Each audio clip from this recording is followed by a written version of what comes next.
Olá, pessoal! Tudo bem? Estão gostando do nosso curso de cálculos? Já aprenderam a calcular o salário família, não é? Viram que no nosso material também há exemplos e mais informações sobre o tema? Ótimo! Então, é hora de continuar o nosso bate-papo. E sabem com qual tema eu vou começar a nossa aula de hoje? Saldo de salário. E professora, o que é o saldo de salário? O saldo de salário se refere a uma quantia de salário que o trabalhador ou trabalhadora tem direito a receber pelos dias trabalhados. Quando o trabalhador presta atividades integralmente durante o mês, ele tem direito a perceber o salário pactuado. Quanto ao tema, vejam o nosso exemplo no slide 1.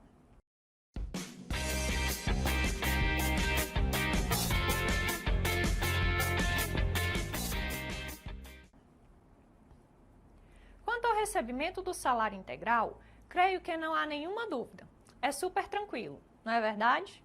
Agora, vamos supor que Roberto foi contratado para receber mensalmente a importância de R$3.000.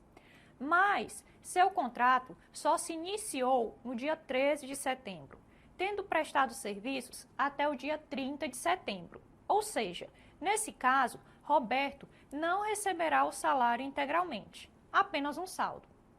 E vocês sabem como fazer o cálculo desse saldo? Então, vejam o nosso slide 2.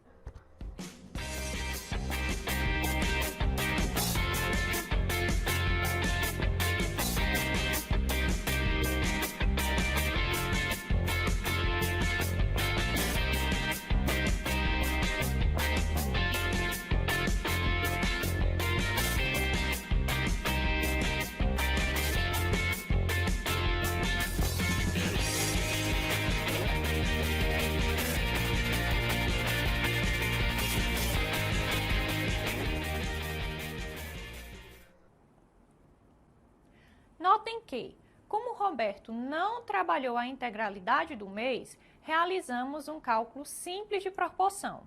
Ou seja, pegamos o valor pactuado pelo mês de serviço integral, ou seja, R$3.000, e realizamos a proporcionalidade em relação aos 18 dias trabalhados, o que nos trouxe o valor de R$1.800. Viram como foi simples? Entretanto, para que esse cálculo sempre possa ser realizado de forma correta, é importante que a empresa possua um rigoroso sistema de frequência, ou seja, folhas de ponto que nos permitam saber exatamente quais os dias trabalhados. Lembramos ainda que há casos em que o salário também não é pago de forma integral, como é o caso em que o funcionário teve faltas injustificadas, por exemplo. E o que são faltas injustificadas? Como o próprio nome já diz, as faltas que não possuem um motivo justo para ocorrer. Podemos citar, por exemplo, as situações em que o trabalhador falta porque estava com preguiça, com ressaca, enfim, motivos banais. Já as faltas justificadas estão previstas no artigo 473 da CLT, dentre as quais podemos citar um dia a cada 12 meses de trabalho para a doação de sangue, nos dias em que comprovadamente estiver realizando vestibular ou exames de ingresso em curso superior, pelo tempo que se fizer necessário quando tiver que comparecer em juízo, doença devidamente comprovada, 3 dias seguidos quando do casamento, 5 dias consecutivos quando do nascimento de um filho, no caso de ser pai, né? Vez que a mãe faz jus à licença maternidade. Enfim, essas são apenas algumas das inúmeras possibilidades que são encontradas na legislação. Voltando às faltas injustificadas, quero só lembrar a vocês que estão me assistindo que avisem aos amigos e amigas de vocês para não apresentarem atestados falsos nas empresas. Digo que avisem porque eu tenho certeza que vocês nunca fizeram isso de apresentar atestado médico falso.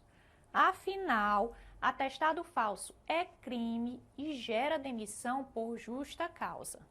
Então, vamos ficar ligadinhos nisso e comunicar aos nossos amigos para que não cometam tal crime, ok?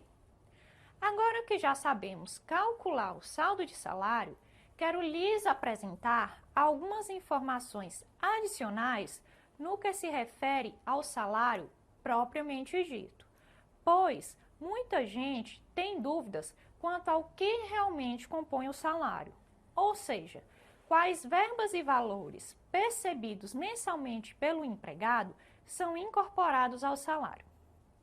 Pessoal, de acordo com a redação do artigo 457 da CLT, nova redação essa apresentada pela reforma e que, inclusive, é tratado no nosso curso de reforma trabalhista, o salário é composto apenas da parcela fixa, gratificações legais e comissões pagas pelo empregador.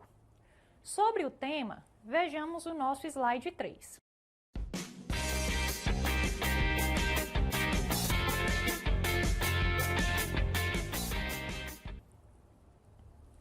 Portanto, os valores referentes à ajuda de custo, auxílio alimentação e diárias de viagem, por exemplo, não compreendem a remuneração. Entendido? Agora, que tal aprendemos a calcular as horas extras, hein? Pessoal, primeiro eu preciso trazer alguns conceitos para vocês a respeito das horas extras. As horas extras correspondem à extrapolação da jornada legal de trabalho. Jornada essa que está prevista no artigo 7º, inciso 13 da Constituição Federal. Vamos dar uma olhadinha no nosso slide 4.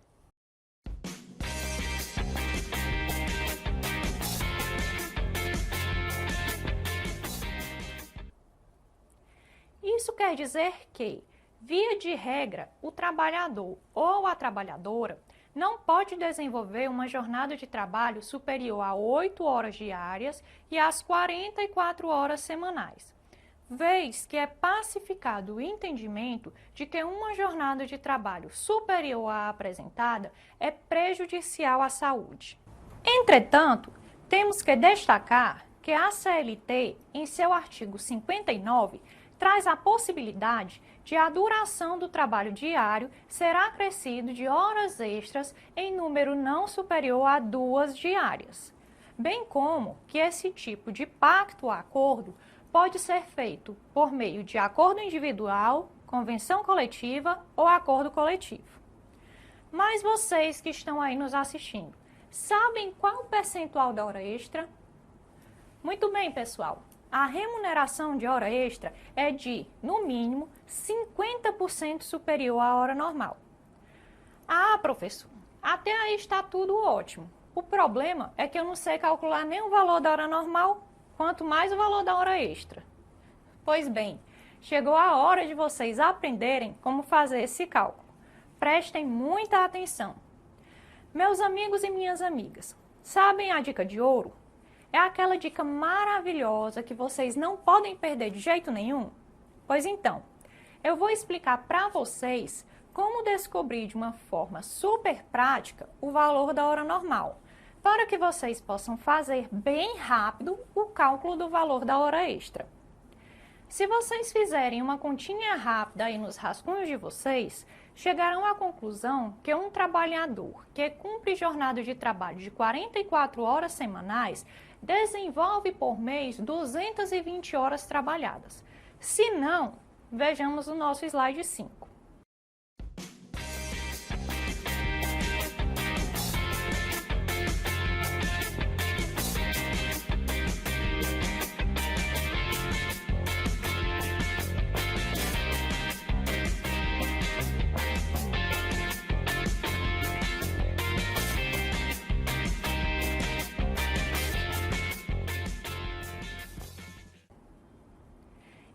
Esse valor de 220 horas que utilizaremos como divisor do salário percebido pelo empregado para que possamos saber qual é o valor da hora trabalhada.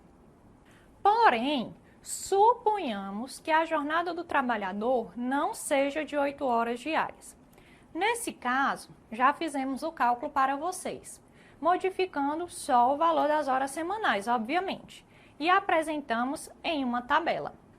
Vejamos o nosso slide 6.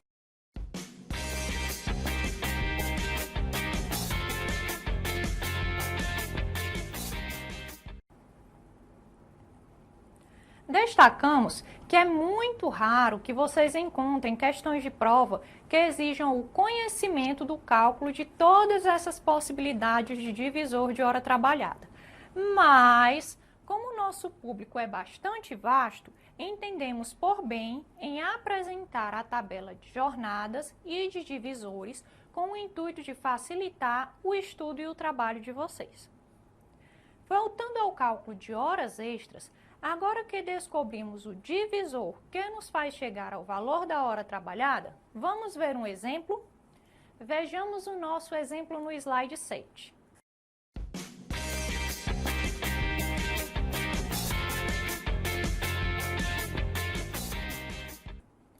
Bem, pessoal, o nosso exemplo nos traz duas informações bastante importantes. A primeira é de que mensalmente Sandra percebe a importância de R$ 1.500. E a segunda é que no último mês Sandra cumpriu jornada de 5 horas extras. Então, qual é a nossa primeira tarefa? Muito bem, descobrir o valor da hora normal. Vejamos o cálculo da hora normal no slide 8.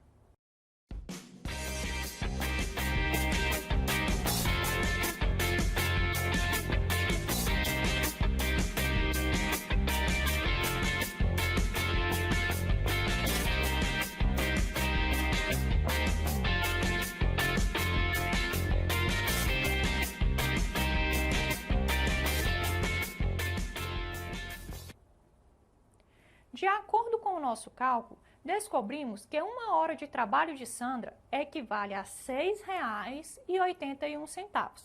Tudo bem? Agora, vocês lembram que responderam anteriormente que a hora extra é superior à hora normal em 50%?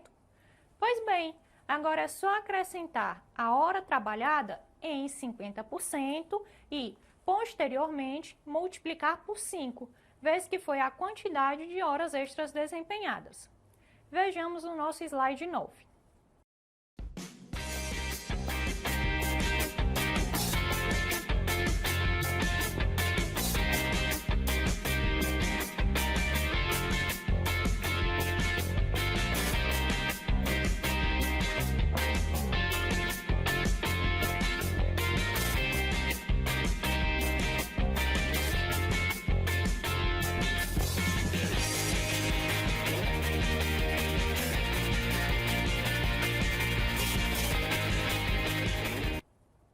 Ou seja, as horas extras de Sandra correspondem ao importe de R$ 51,01. E Sandra deverá perceber a importância de R$ 1.551,01. Gente, vocês viram como é fácil calcular a hora extra? Viram que não é nem um bicho de 7 cabeças? Maravilha! Sugiro apenas que vocês treinem um pouco mais o cálculo de horas extras para fixar melhor a forma de cálculo. Tudo bem? Quanto aos meus amigos e amigas advogados e advogadas, tenho uma informação muito importante. Verifiquem a existência de banco de horas ou não, pois sabemos que, em havendo banco de horas, há um prazo de 6 meses para compensação da jornada e só após esse período é que poderemos calcular as horas extras. Professora, você se equivocou. O prazo é de 1 ano. Era, turma. Com a reforma, o prazo passou a ser de 6 meses. Então, fiquem atentos e deem uma olhada na nova redação do artigo 59 da CLT. Agora que já descobrimos como calcular a hora extra, vamos aprender a calcular a hora de trabalho noturno? Como assim, professora? Quem trabalha no período noturno recebe valor diferenciado por hora? Recebe sim, pessoal.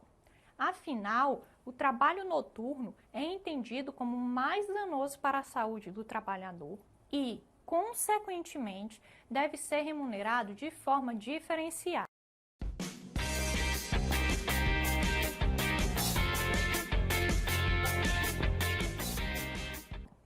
Além disso, o artigo 73 da CLT nos informa que a hora noturna é remunerada com adicional de 20% a mais que a hora diurna. Ou seja, o trabalhador A, que trabalha no turno da noite, recebe o valor de hora trabalhada que o trabalhador B recebe, porém acrescida de 20%.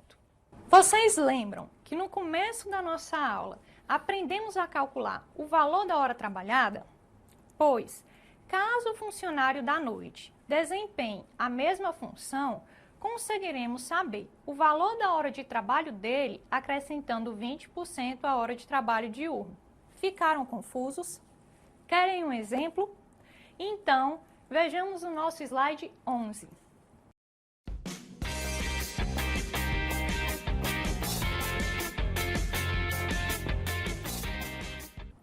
Pessoal, vamos começar por etapas.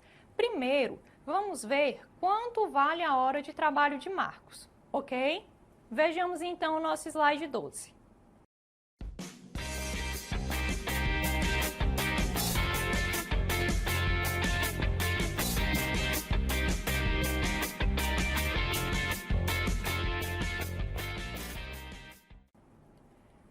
Vejam que a hora trabalhada de Marcos equivale a R$ 9,09 e que a hora trabalhada de Joaquim será 20% superior à de Marcos por a jornada ser noturna. Então, vejamos o nosso slide 13.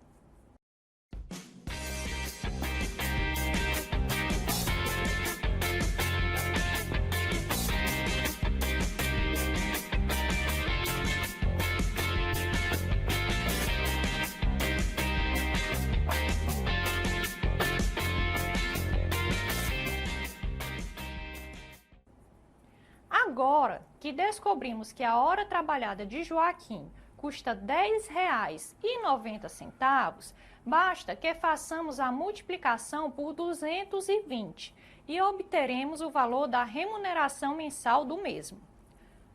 Vejamos o nosso slide 14.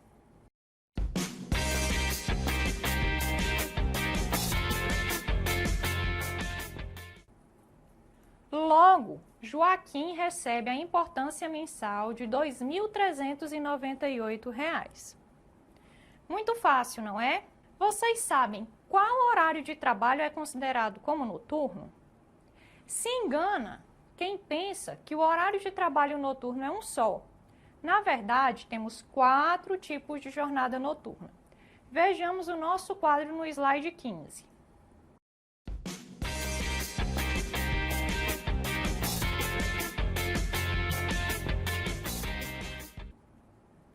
Conforme o quadro apresentado, vocês conseguem perceber que o adicional pode ser diferente de acordo com a atividade desempenhada, assim como também vemos diferenças no que se refere aos horários. Aos estudantes, deixo o alerta de que os certames costumam cobrar as diferenças no que se refere ao agricultor e ao pecuarista. Então, atenção! Para não ter erro, lembra que o pecuarista desenvolve sua atividade com animais, como a vaca, por exemplo, e que a vaca tem 4 tetas ou 4 patas. Assim, fica mais fácil memorizar que o fim da jornada noturna se dá às 4 horas da manhã. Além disso, pessoal, não podemos deixar de informar que se a jornada de trabalho desses trabalhadores se prorrogar, ou seja, ultrapassar tal horário, as demais horas da prorrogação também receberão um adicional de 20% referente à hora noturna. Podemos prosseguir? Vamos ver agora como é feito o cálculo do FGTS. Pessoal, particularmente, eu considero o cálculo do FGTS um dos mais simples. E o recolhimento mensal corresponde a 8% do salário bruto do empregado. Devendo tal recolhimento ser feito até o 7º dia útil do mês subsequente ao trabalhado. Vamos exemplificar?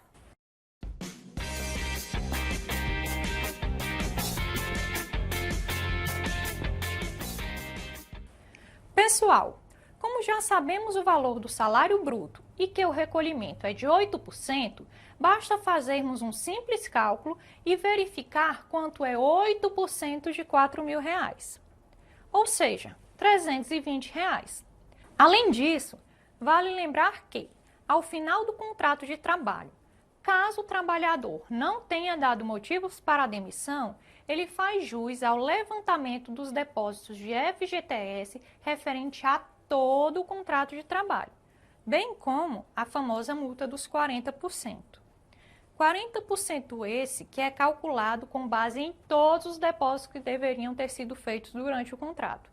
Logo, se o empregador deixou de recolher alguns meses, além de ter que fazer tal recolhimento, ele ainda terá que pagar a multa dos 40% referente a todo o contrato. E, para finalizar nossa aula de hoje, vamos falar um pouquinho sobre o adicional de insalubridade? Vocês sabem o que é o adicional de insalubridade? O adicional de insalubridade é uma bonificação paga mensalmente ao trabalhador que desempenha suas atividades mediante alguns riscos à saúde, como ruídos, umidades, vibrações e outros agentes previstos na norma regulamentar número 15. Destacamos que o adicional de insalubridade, a depender do risco a que o trabalhador está exposto, pode variar entre 10%, 20% e 40% do salário mínimo. E é justamente sobre isso que eu venho falar com vocês. Muito cuidado quando forem realizar os cálculos referentes ao adicional de insalubridade, pois muitos colegas acabam se confundindo e levando em consideração a remuneração integral do trabalhador e não o salário mínimo. Ou seja, o cálculo pode acabar bastante distorcido se esquecermos que o adicional de insalubridade tem como base o salário mínimo. Caso vocês tenham a curiosidade de verificar a CLT, verão que o artigo 192 traz a expressão salário mínimo regional.